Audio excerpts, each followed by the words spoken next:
Hi, everyone. Welcome back to my channel. My name is Stassi. Thank you so much for being here today. I'm very excited to host this very special co-host. Oh my God, this very special podcast with my co-host, the Disney Sims, as we sit down today and talk about everything Barbie, specifically the Barbie movie. So I want to thank you, Disney Sims, for coming here today. Thank you. And thanks for going with my crazy idea.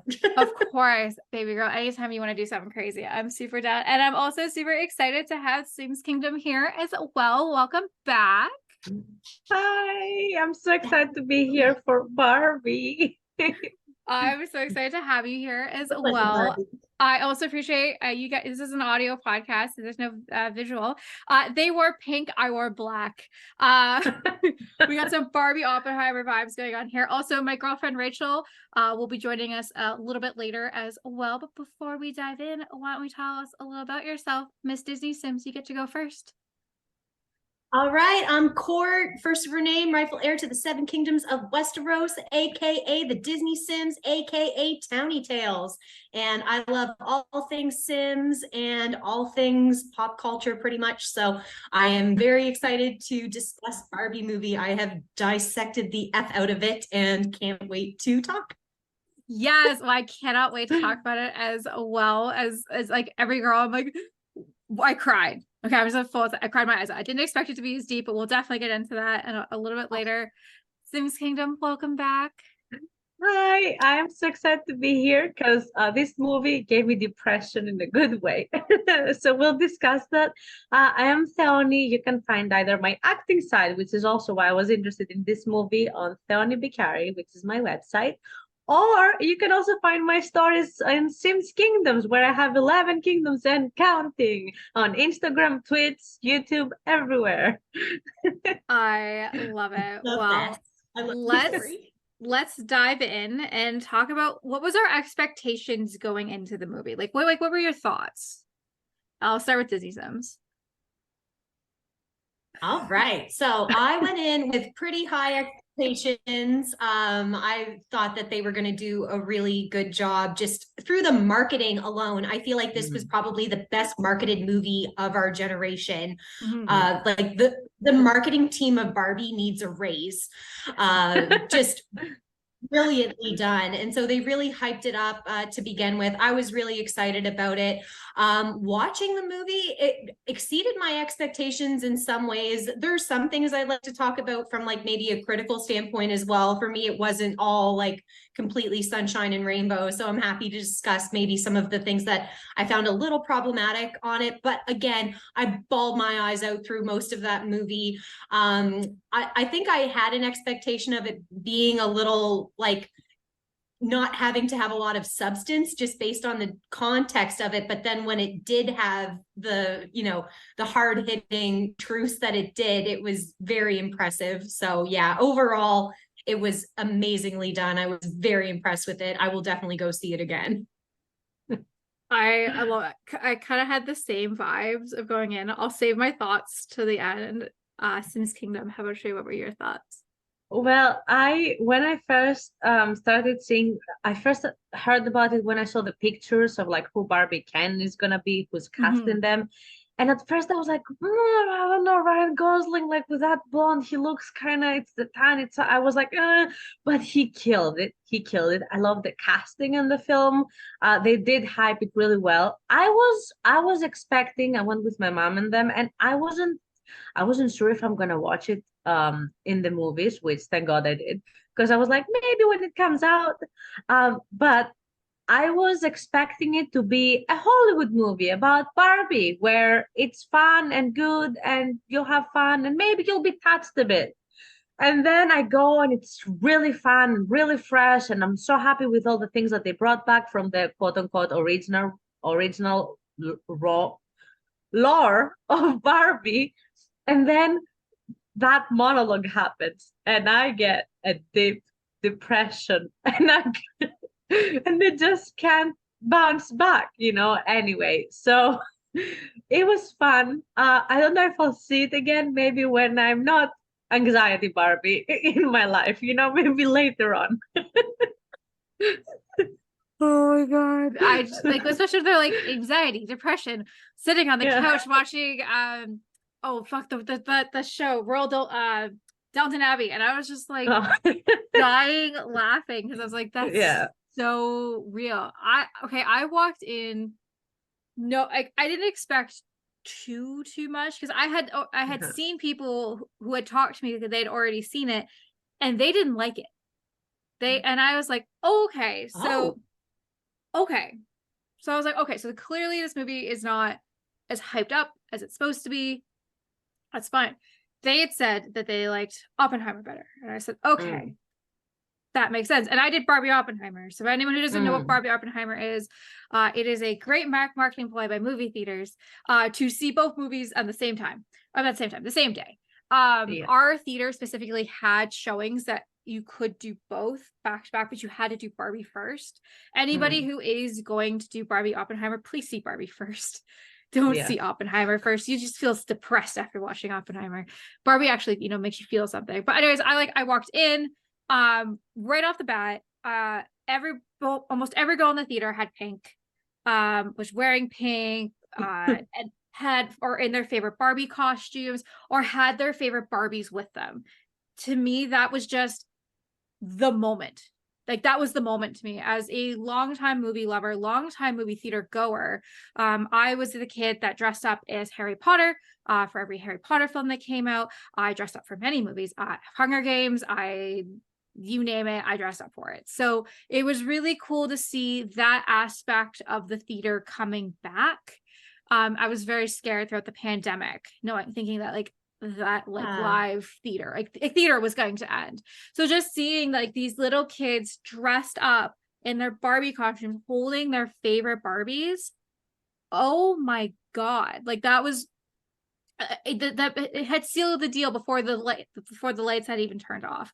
And just kind of like looking around and just like feeling this feminine positive vibe of like we were all just laughing and having a good time. Like it was so good. But again, I walked in with the expectation of a 6 out of 10. I didn't really expect too much. I didn't really know what I was getting myself into. I'm fully 25 out of 10. Probably the best movie I've seen in years. It made me feel something. I sometimes have a hard time feeling things, but that movie really punched me in the good way of making me feel. I laughed. I legit cried. Not only did I cry, the theater was crying. So it was just like, it was so beautiful to see it like a touching moment. And it kind of really touched upon like what it was like to be a woman and women in 2023. And I didn't expect Barbie to be so deep because the trailers kind of didn't really show it like that. Or really just kind of like, like I'll beat you off any day. And it was just like, I just kind of expected that like James Gunn kind of humor going into it, not expecting to kind of feel like I wanted to call my mom after because I was like, I love overall exceeded my expectations 10 times over. Probably again best movie I've seen in many years. I recommend any woman to go watch it.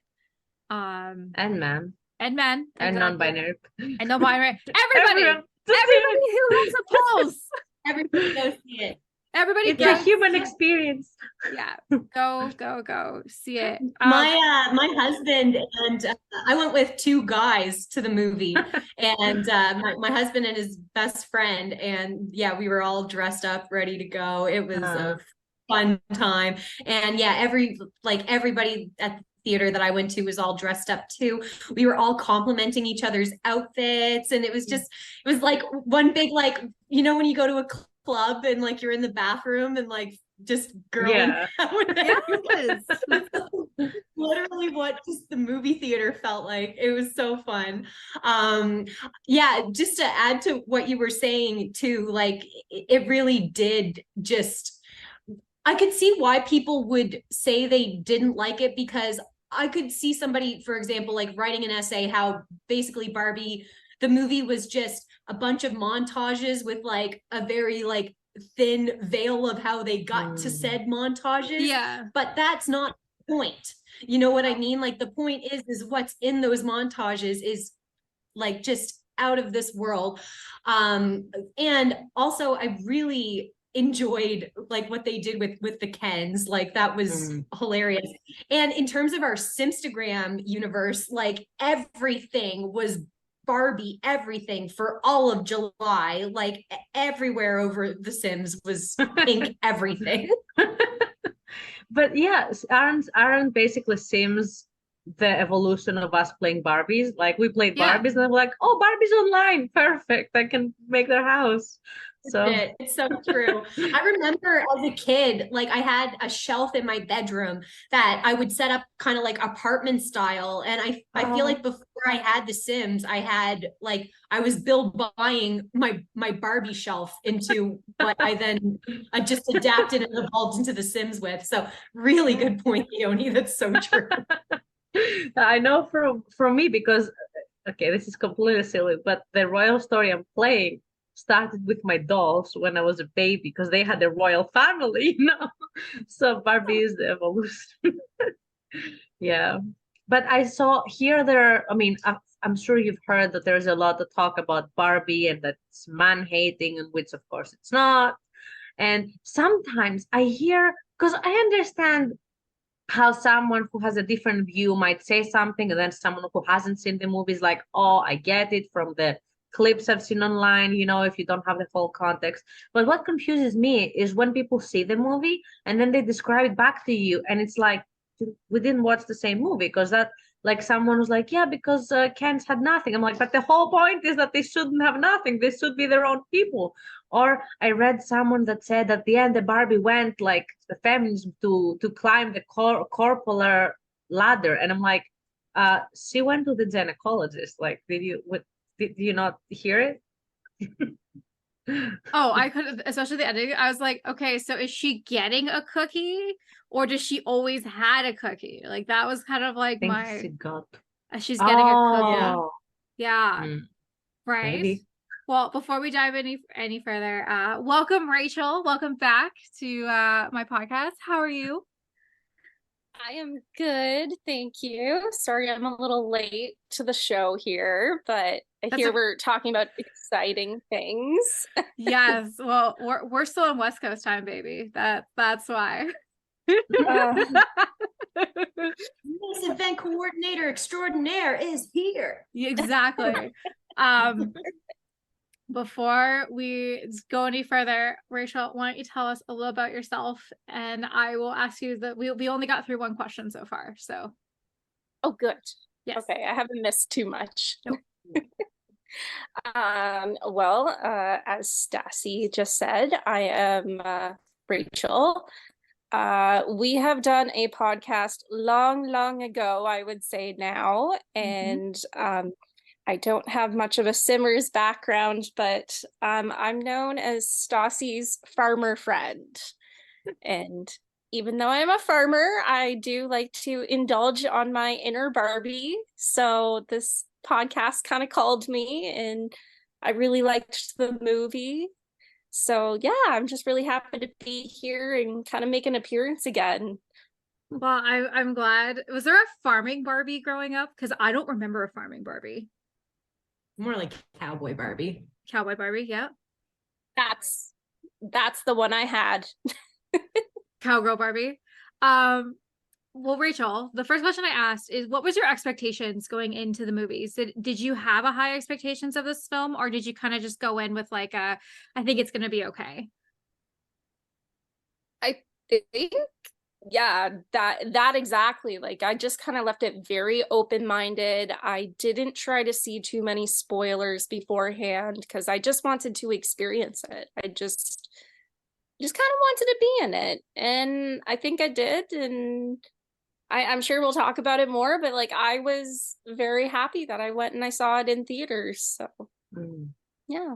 I'm glad you did. Who'd you go with? I'm curious. I went with a friend, and yeah, just a coworker, female. So I don't have the male perspective to add in here at the moment, but no, I was just curious if you went with your girl mom. power. I just thought you would have went with your mom. That was all. I was just curious to see. Yeah, right. When your mom not like this movie? Oh, I texted my mother immediately afterwards. I'm like, you have to watch this. You have to see it. It made me Yes. cry. Yo, All I got was a no. in between movies, I like texted my mom being like, I love you. And she's like, are you okay? I was like, yeah, I just finished watching Barbie. Like, it's fine, mom. I just love you. Yeah. But I have wanted to say that there is a Barbie chicken farmer. It's called Barbie Chicken Farmer doll, and she's red haired. Oh, it's me from my younger days. I used to be a red. See? I don't know. I'm getting you for your birthday next year. You might see a Barbie. I'll take it. Okay, so what moments in the movie really stuck out to you? And I'll go with my co-host first, Mr. Z-Sims. What moments stuck out to you the most? Oh, that is a good question. I would say wasn't expecting Ken to go patriarchy like that. That was completely out of left field. So when he like came to the real world and like started doing minimal research and then going and typically like like you would expect go and make it over in Barbie world, like that was pretty shocking to see. I would also say as well, like for negatives for it, there was a scene that I wasn't the biggest fan of, where they made a joke about like smallpox.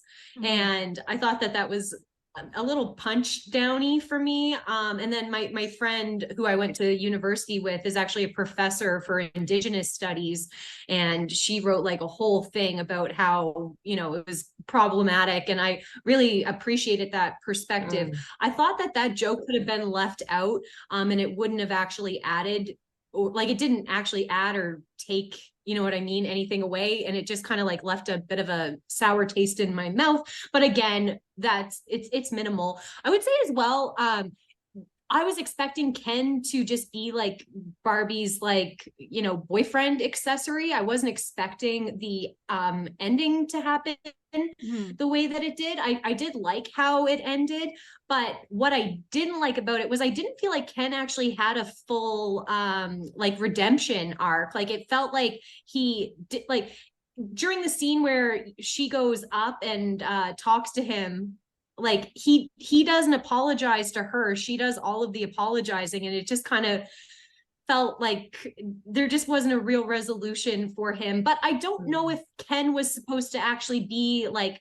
the male resolution there. I think that was more Alan, really. I think Alan being the individual who like supported Barbie's coming back was really what you want in the males of the world, not the Ken.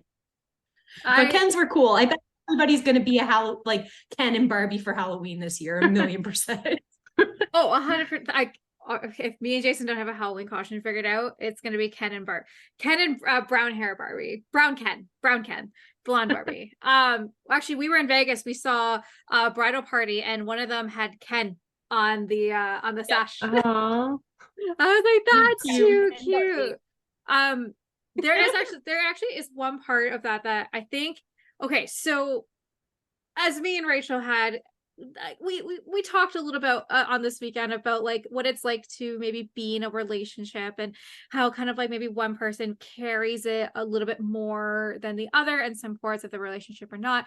I find the ending kind of made like where like women usually apologize to the men before the men apologizes to the women. So I kind of feel like maybe that was on purpose of just kind of how like we're always the one that's apologizing for like inconveniencing men, but they don't have to because they're men, right? Like patriarchy. So as soon as you said that, I was like, I kind of felt the same way. I was like, I thought Ken was just gonna be like have this moment. He's like, you know what, like I'm gonna apologize for being a dick and like ruining Barbie land. But I don't know, like I also would that have not been like the a new improved would that have not been Ken enough? You know what I mean? Like enough Ken energy. So Yeah, It's really yeah, it's really interesting. I didn't think about that side before, which is really interesting to me, and I completely see it. I saw it as because Ken was supposed to be the female stereotype of not having a job and living Yeah. only for Barbie. So he didn't think I think that's what she realized at the end because she never wanted him, which is kind of sad. I like that in the lore, if you see in 2004, Barbie actually broke up with Ken, like in Mattel, and they got back together in 2011 and she dated someone else in between. So I thought it was like a callback to that, but she never liked him. But I thought that when at the end he told her that, that it's not Ken, it's Barbie and Ken. Like, I don't exist without you. I thought that's why she apologized, because she realized that although she had an identity and she wanted different or better things for her, he thought, which is a wrong thought, but he thought that his whole identity is to be with her. And if he's not with her, then he has no identity. So that, and I personally liked, which again, now completely see that other argument, but I really like that Ken didn't end up being a full thing, because that's the start for him. Like, I think it would be too forced for me if he had already, oh, now I'm this. I'm enough, and we see where I go and who I become. If there's a sequel to, I don't know. It reminded me of, it's called Dollhouse, the Dollhouse. Okay, I have a master's in dramatology, so in my head was like, it's like the Dollhouse, because at the end she leaves to find herself. So Ken, at the end, he leaves what he believed to find himself, but we don't see what he finds. So yeah. Interesting. That's my idea. That's what I got.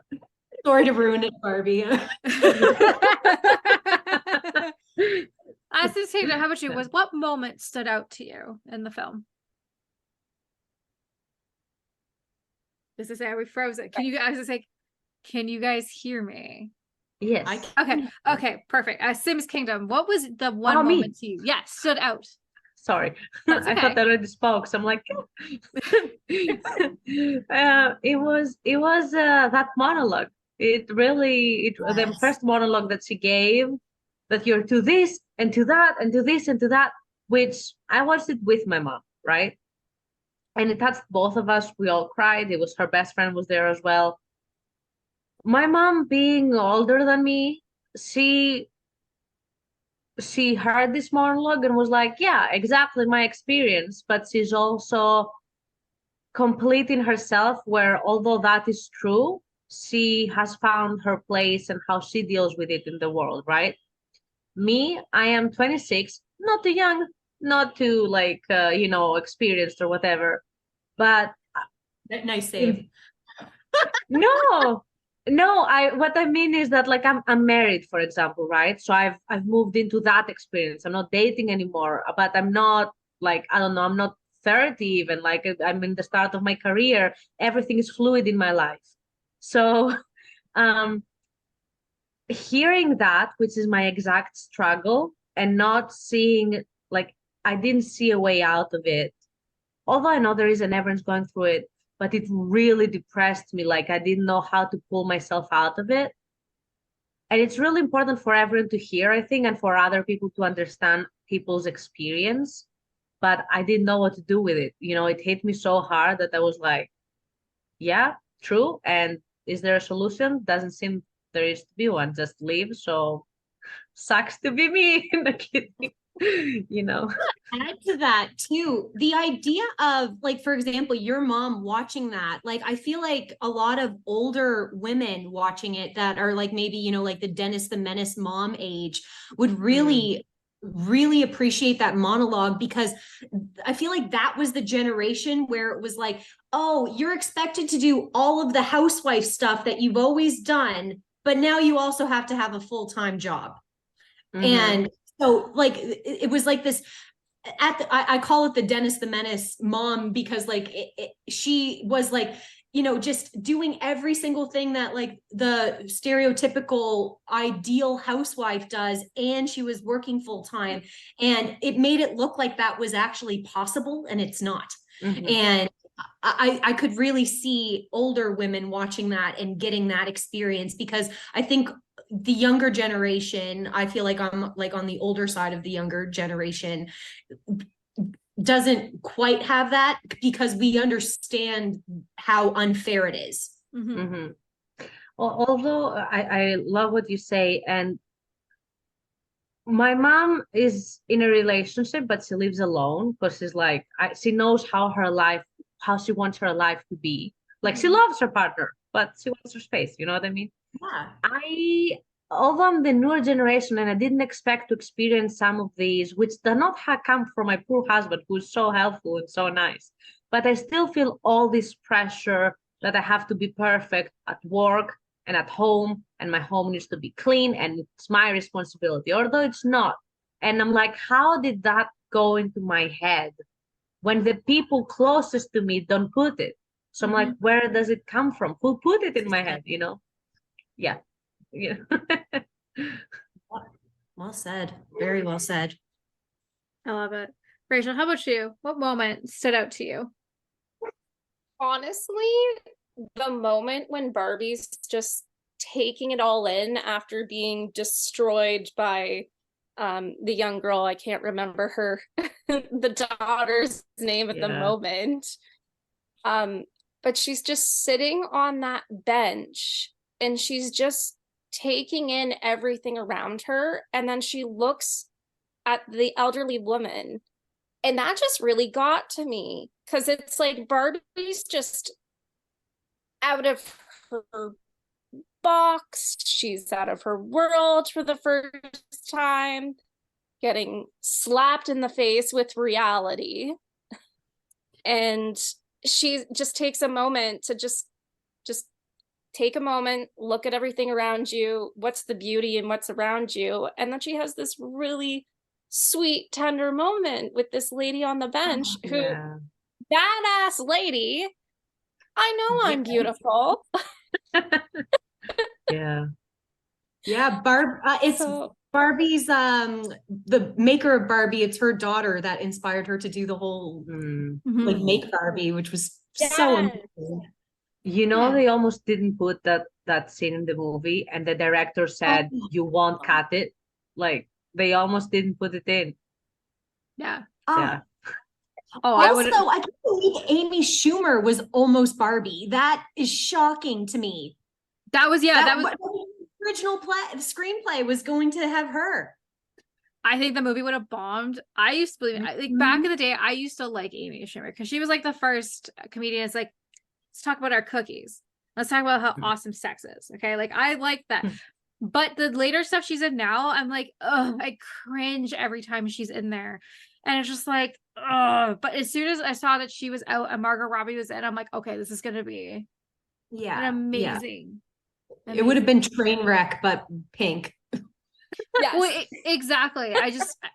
When I think of Barbie, I don't think of Amy Schumer. If anything, Amy Schumer could have been a comedian Barbie, or like on like the Supreme Court Barbie or something on the lines of that, but not Barbie. She's not Barbie to me. But I was trying to think of like, there was a lot of standout moments to me, but I think there was several times when I would be like, I had that caravan, I had that dream house, I had the plane, the necklace, right? Like it was just kind of more of like, there was a lot of really good stand-up moments, but to me, like I was just like whamming Jason's arm, like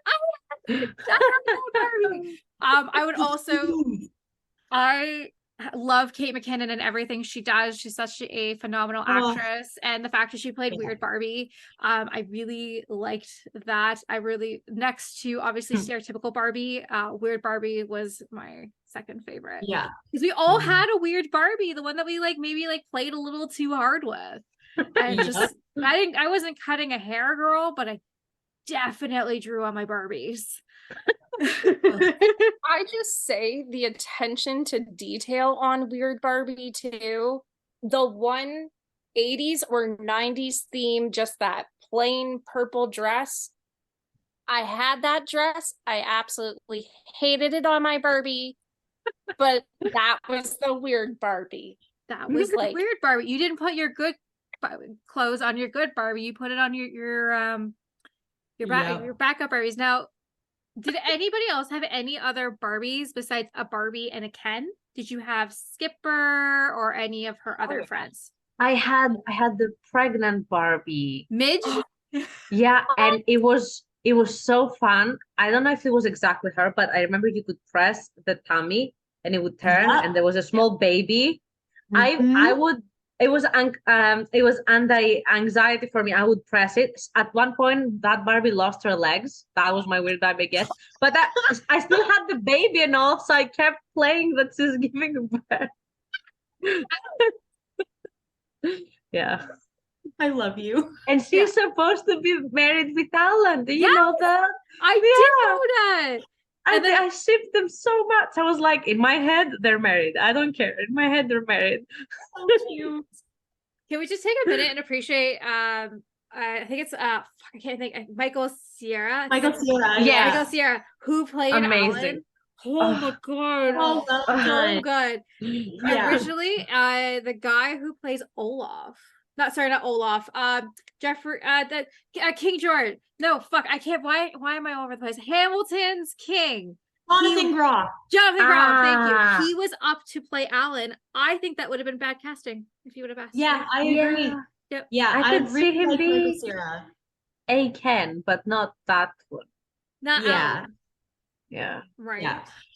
Ryan Gosling as Ken, though, was iconic. Like, Yeah, he killed it. I might have enjoyed the Ken scenes the most. Like, I love Barbie, but every time Ken came on stage, like, I just immediately was like hurt smiling. Like, it was so funny. I'll beat you. Oh, well, people are saying that like he deserves an Oscar. Give this man an Oscar. He brought Ken back to life. No one knew who the fuck Ken was. Ken was the doll that was in the corner that like your great aunt got you, because like you're just like, I got you a Barbie, here's Ken, and you're like, guess I'll play with it. Also, I love that all of the Kens are from Canada. Like, our men are golden retriever energy. Like, it was so perfect. Yes. Do you know? Oh, sorry. I was just gonna piggyback on that really quick. Ryan Gosling, apparently he decided to do the movie when he saw his daughter's Ken doll face down in the mud. Like, tell your story, Ryan, about Ken. Yeah. Oh, that's so sweet. I just want to say about the song that they did there, I Am Ken. And that song wasn't written at first. They wrote it, someone wrote it, I don't remember, I think it was the person that wrote the music, and they wrote it as a joke.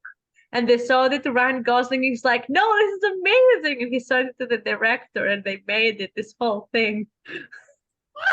It was amazing. Okay, I have a question then. Yes. What was your favorite song from the soundtrack? I am Ken.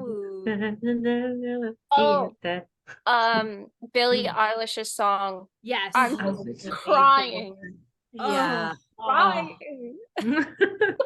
Sorry, brought the mood down, but No, that song was. I heard that like she wrote that in a week, and her and Greta Gerwig got together, and she's like, "What kind of song do you want for her?" And she was like, Greta said, "I feel like I want you to write Barbie's heart song," and like it just is that perfectly, and like her voice was just amazing. Like just doing the high pitch, like vibrato things that she does. Like it was just, incredible. I would say a close second. Was it like Dua Lipa's song, like the disco song? Yeah. That's yeah. Oh yeah. Good. I'm Nicki Minaj all the way. I'm a dog that just don't want to party. Yeah. That was Yes. Like How about Ken singing Matchbox 20 at Barbie for 4 hours? What was that? So the part where he's singing and he just starts singing Matchbox 20. I don't remember the actual name of the I have song, no idea. but yeah, he's like, for 4 hours later, he's just like intensely staring at Barbie while playing guitar, and then all of the Kens are doing the same thing. Yeah. How many campfire nights have you been to though, where like the guy just shows up with the guitar and he just like will not stop, and it's like, I'm trying to have a conversation here. Like, That is why I've banned guitars from campfires. Anytime, I just can't do it. I can't stand when someone sings at me, or like I'm trying to have a conversation here. Yeah. But we're singing the Urkels or Tragically Hip. That's like You know, I've never had this experience. you got to come to Canada, my friend. That is Yeah, a very totally Canadian campfire experience. yeah, you So have I've to play had- guitar.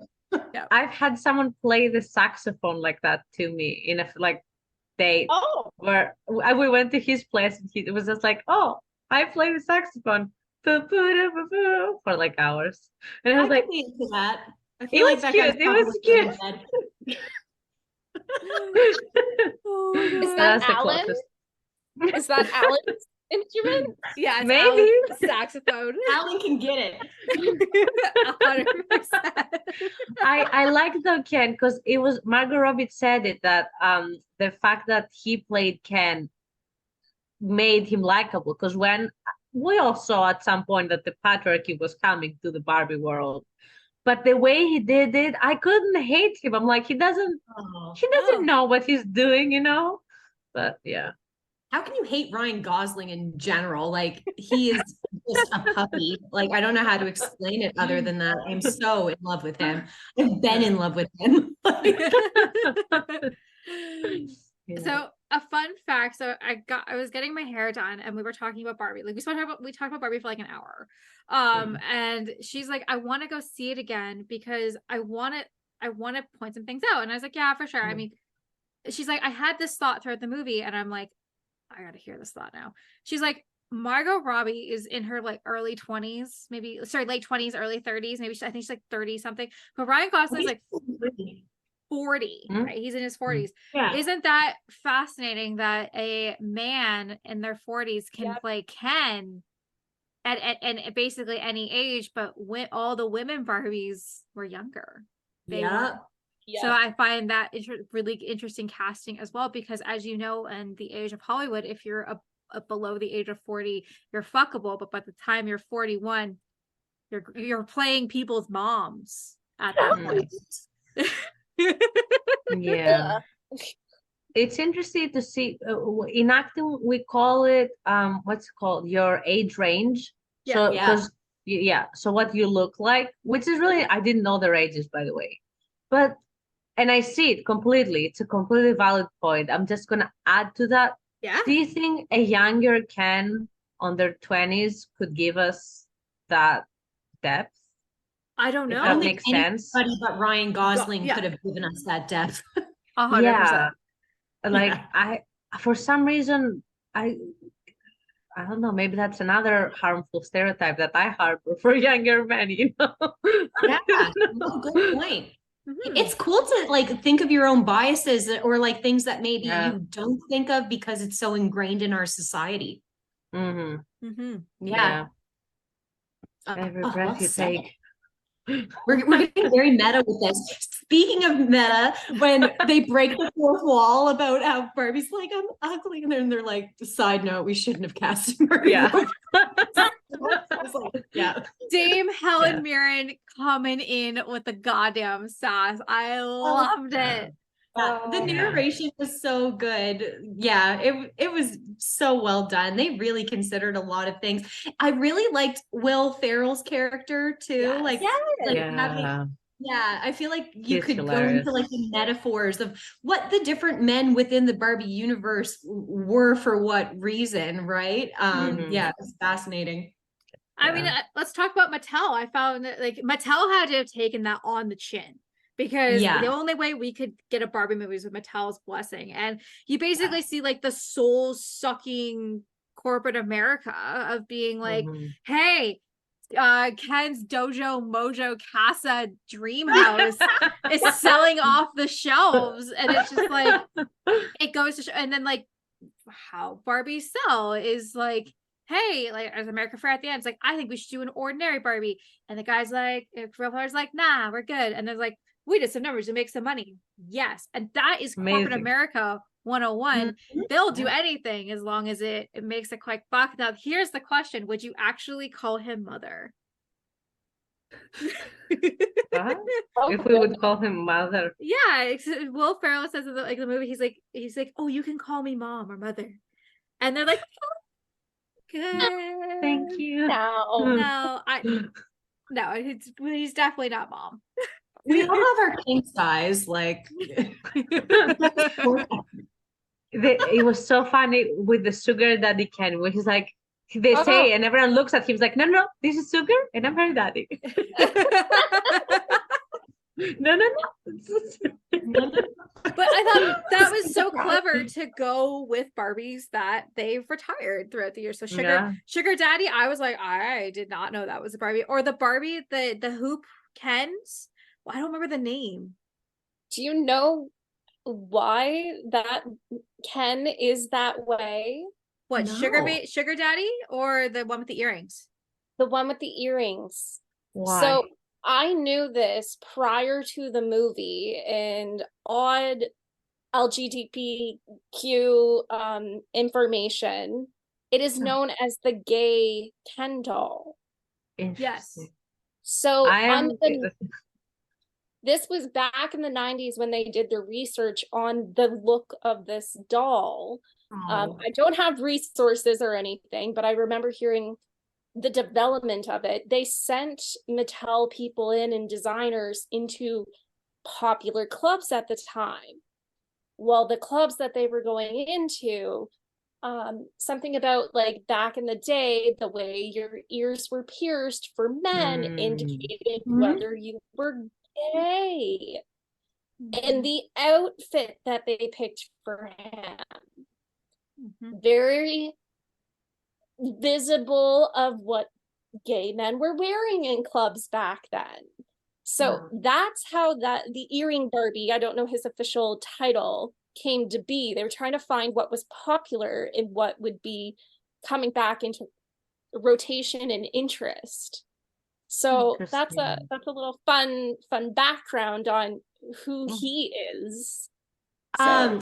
Speaking of LGBTQ plus A, so I noticed Dr. Barbie and I was like, oh, I loved her from You. She's amazing. And then I was talking to somebody and then they were like, yeah, I love that they had like a trans actress playing the doctor. And I was like, wait, she's trans? I had no idea. No idea. Completely shocked. Yeah, and I had to like go in and like search it afterwards. I was like, no way. That's like loved it. Anyway, it was so funny because like I had absolutely no clue, and I've like watched her in so many things. She's brilliant. Yeah, and you know what I love also about it? I knew that, but I had people around me that didn't know, and it's so funny to me when people try to guess which Barbie is the trans Barbie, because of course you can tell, right? And I kid you not, they said, which is another bad stereotype. They're like, oh, was it, that's exactly how it was. Like, was it the big one? I'm like, no. They're like, oh, was it the president Barbie? Because like, whichever Barbie they could find stereotypically masculine aspects. I'm like, no, because you know what? You can't tell. Anyway, I had fun with that with other people, but because you can't tell. Really. Yeah. It's like as if women are women. Yeah. Fun facts all throughout the movie, honestly. There were so many good ones. There really were. Sorry. Oh, no, go ahead. Which scene they cut? They cut the scene where the pregnant Barbie is giving birth and the narrator is with her in the room. Because it did the good in the pre when they saw it before it's out, to see the ratings and stuff. Yeah. So she was supposed to give birth in an after credit scene, I think. But they cut it. I hope it's on the DVD. This is a movie I want to own on DVD. Yes, I hope they do extended like footage for it and stuff too. That would Director's cut, be yeah. so amazing. Yeah. It's Oh. one of the like most original movies I've seen in a long time too, which stood out to Mhm. me. Yes. I actually was generally taken back by the directing and the writing throughout the movie too. I, for some reason, was very conscious of all this while watching it and just going along with it. But Yeah. everything did not, like, it was out of the box, quote unquote. Like, I love it puns. was, yeah. So good. I want the DVD. Speaking of puns, so I had I ended up trolling my old habits on Facebook. I saw somebody comment about how the only people that won't like this movie are conservatives, or like, you know, alpha males, quote unquote. And I did voice that I did think that you were going to have people on the left and like different people from, like, you know, the moderate and left community that would find it problematic in some ways too, for different reasons. And then this guy commented and was like, if you can't handle a movie, just plug your ears and, you know, just hide from society, basically. And I was like, are you telling me what I can or cannot think about this movie? Explaining to me how I should feel about something. It was just like, you think you're being a feminist, but you're actually trying to silence me, bro. Like, Yeah. But let's talk about that for the feminist aspect. In Barbie Land, they thought they solved feminism because everybody was a women leader, and coming to the real world, it was not. And there was a part at the end after Barbie gets back to the Supreme Court, and they're like, "Can we be like a judge?" And they're like, "We'll give you small stuff, like small." I love little, that. I like, love that. And that is what it's like for a woman today in today's society. We had to work our way up into getting into power. Exactly. I found that just so like, yes. Like, yes, Yeah. I know. I felt so good. So we talked a little bit about the monologue. I think it was a very impassionate monologue. What part of it to you really stood out? And I'll let anybody go first. Mine's short and simple. The fact she kept going. Mm-hmm. Like, just that alone, like, it's not 1, 2, 3. It's a whole thing. Yep. And it's all your fault. Yeah. Never enough. Yeah. I think that's what got to me too. The part what you guys said, that it kept going and kept being like, and if you do A, it's wrong, but if you do B, it's wrong. And then if you do like C, that's in the middle, it's also wrong because you didn't choose a side. And then it comes back to, and yeah, so it's that whatever you do, like, you know, when I get confused and my anxiety becomes the worst, because I'm, you know, trying to work through it and live, blah, blah, blah. The fact that you see two options, for example, and they're both completely valid, but whichever option you choose, you're still wrong. And as simple as, like, my mom said, oh, you put too much pressure on you, you know, because like, just choose one. But then we are stuck, as she's stuck in a point where whatever choice you do, you're always wrong and not good enough, you know? Yeah. Yeah. Yeah, it's so true. Oh, well said. Yeah, the whole thing was just America Ferrera just owned it. And like, you could tell that like she felt that wholeheartedly. And yeah, it was just, I felt like she was speaking for all women when she had that moment. Yeah, she's just amazing. Fun fact, her husband in real life was her husband in the movie. Yes. Really? Yeah. Yeah, so cute. I loved it. And I loved her daughter. It was very surprising to me when it wasn't her Barbie doll, and it like they revealed that it was America's Barbie. Like that was just so well done. Like you think it's about a kid's Barbie, but it's like, actually, no, honey, this is about you. Like and it's just, oh, just so well done. Yeah.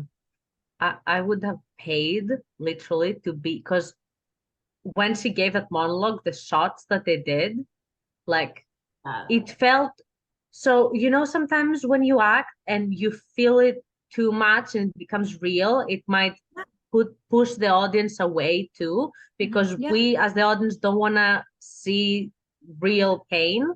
But she had, I don't know how the F she exactly hit it to the point where it was 100% real, but without being too real, where it was so I would have paid to be in the filming to just see. Because imagine, you're there and they have like this underneath shot and they're like, okay, camera, light, blah, blah, and action. And we're gonna like do a travel towards you. And it just from moment A, like it had what? One cut, 0 cuts in her monologue, the first one. I'm like, I would have paid to see the right before in. Oh, so Amazing. true. Do any of you wonder though about the casting again of America Ferrera? She was an Ugly Betty. That's where she got her start. And what a funny coincidence, a Barbie movie. You get this interesting connection of that character in her acting past. I was kind of chuckling to myself about that. Yeah, the contrast was so there, so well thought. Oh, I wasn't expecting to get so many extra ideas on top of like I've dissected this at great lengths. I've watched so many videos after with people's opinions on it, and I just find it so fascinating. And like even just now I'm learning even more about it. It's so cool. Yeah, it's amazing. Yeah. Oh, yeah. It's so, it was such a mix of emotions for sure. Like I laughed like harder than I think I've ever laughed. I loved when Ken was talking about how once he realized the patriarchy wasn't about horses, he lost interest. Yes. Or like the dance scene where they're having the actual beach off and it goes to like Grease Lightning style. Like, I fucking love that. Again, kind of shows like the male side of a theater, in my personal opinion, especially when I was like, oh, they've just basically knocked off Grease Lightning. And I was like, oh, yes, they did. Did you hear about the Barbie, the breakup effect? So a lot of women are breaking up with their men after watching this movie. Oh, yes. You don't pass the vibe test. Sorry. Ooh, I didn't know about that. I kind of hope this is a wake-up call to men, though, being like, we are here. We are here. And we just want to be treated equally. Just like treat us well. Because I've seen people. No, go ahead. Keep going. No. Okay, fine. So I think with marketing, they kind of lured men into just thinking it was going to be like fun Ken. Yeah. And then they slapped you with the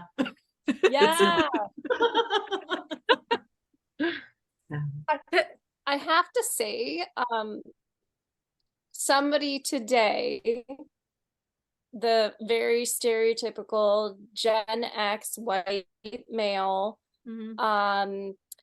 they said they went and they saw it with one of their teenage daughters. And I was immediately like, what did you think? What was your vibe? And he said, he's like in his mid-40s, I would rather poke my eyeball out with a fork than watch it again. And it crushed my soul because he's the father of 3 girls. Yeah. And I just thought, was there nothing that stuck with you? But I kind of told him again too. I'm like, it's because you're not a woman. You don't get it. You don't get it. Yeah. And it sits with me in an uncomfortable spot. It's like, you're one of the ones, like, and I think this person is a generally nice guy, and everybody's allowed their opinion. Absolutely. But as a father of 3 girls, it just shocked me that there wasn't a little bit of just a little bit of a woke moment. Yeah. Yeah, You know- crazy to think as well. Like, they've mentioned this during some of the interviews with Margot Robbie that Robbie or Robbie, I always mess that up. I don't have an accent. Thank you. Like mentioning when Barbie was invented, like you didn't have access to your own credit at the time. Like you couldn't buy your own house, you couldn't have your own car. Like just such a like what Barbie meant at the time of creating it. Like it definitely had, you know, it made moves into society as it continued on. Like I really do feel like it gave a bit of independence for women in some ways because they saw Barbie doing it and they wanted that. Yeah. You know, for what Rachel also said, I've seen coming to the US, I've seen different things that I hadn't seen in Europe, and better and worse, like from both sides. One of the things that I saw in Greece from fathers to daughters, and I saw here from white parents with ethnic kids of any sort, where because I see men and parents where they're still biased against what their kids are, like if their kids are like Black or Latin or Asian, or if they have daughters, they're still biased against those groups. And I'm like, how can that be? Because your kid is your kid. And I asked my husband, because he's American and Black, so I'm like, and he said something that stuck with me and made sense. And he's like, because their kids are the exception. They can still believe everything about those people, but their kid is the exception. So when in Greece someone said, you can't work with women, and his daughter was working with him, and his friend was like, bro, your daughter is working with you. He didn't even think that his daughter is a woman. And when here someone says, I can't be racist, my kid is Black, they don't see that. Yeah. So I feel like it's because it's our people, so it doesn't count for his daughters. But I don't know. I don't know the person, but I don't know if it makes sense. That's yeah. I'm also from my husband's well, he born in Canada but Lebanese, and yeah, you do see the world differently. I'm sure they certainly do, but I do feel like indirectly being so close to a situation like that, you do see it differently as well, because you see that they walk through life differently and you walk beside them. And so you just get to see things that maybe people who aren't in those types of relationships just don't have access to, right? Unless they inform themselves. And, you know, information isn't always the easiest to access when you're busy doing day-to-day life, right? You're trapped in the cause of the world, and you have to look for that information, right? Some people just have better access. 100%. Yeah. Courtney, do you have any more questions before we end on final thoughts?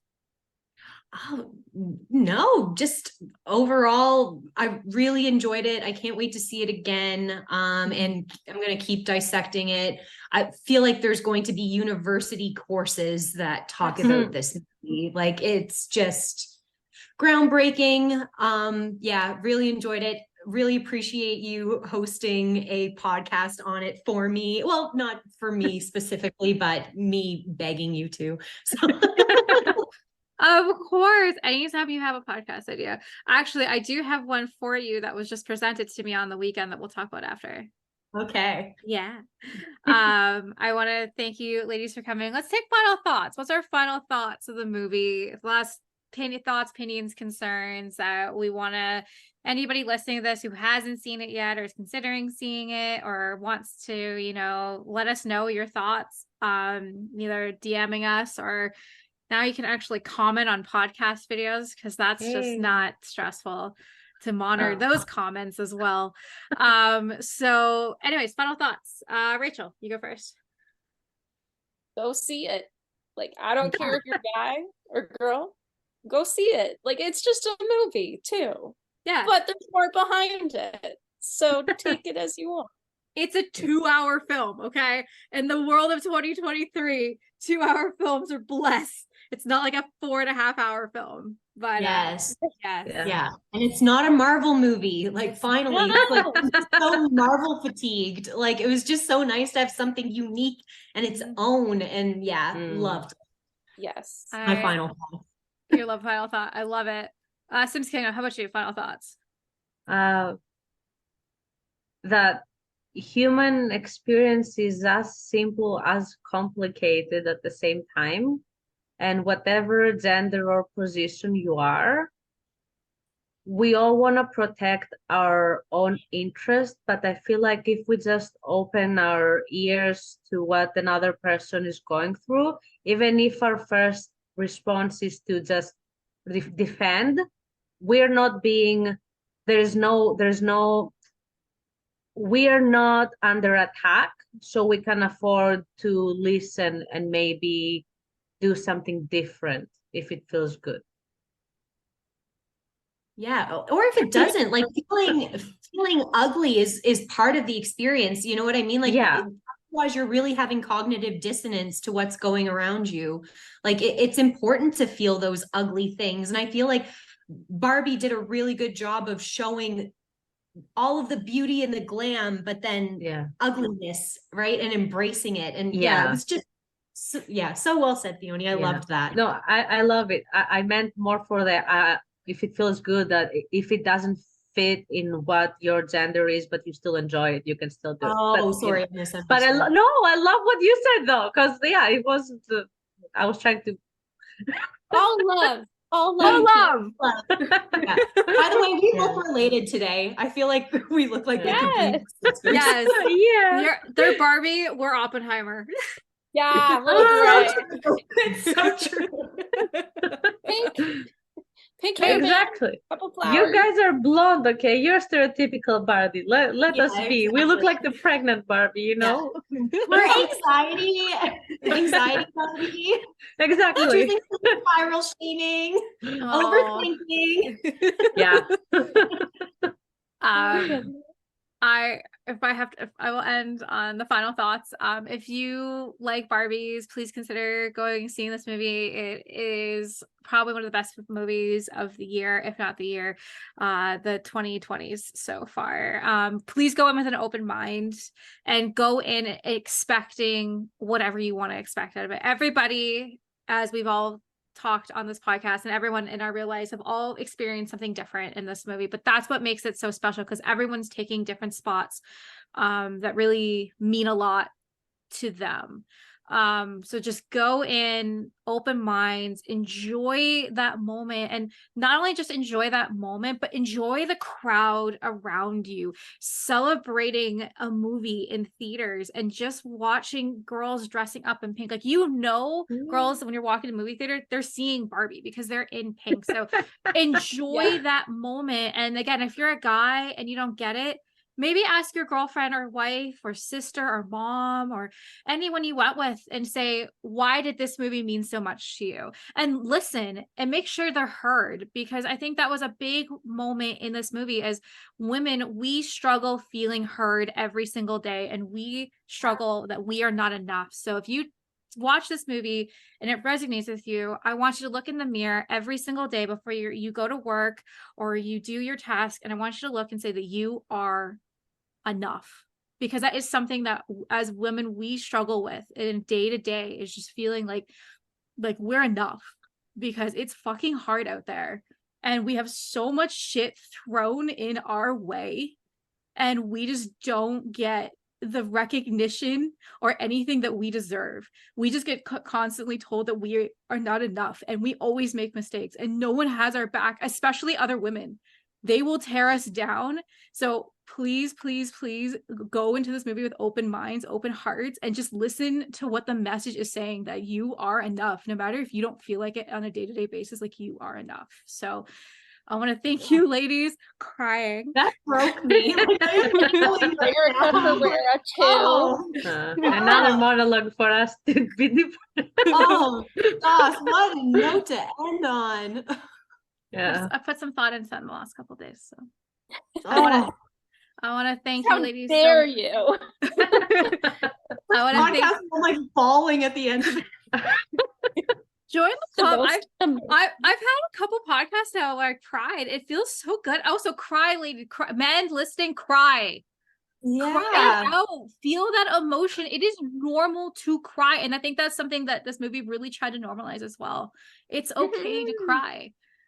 And on that note, please go check out Barbie, and we're gonna do a round of where we can find everybody's work. Simskingdom, where can we find you?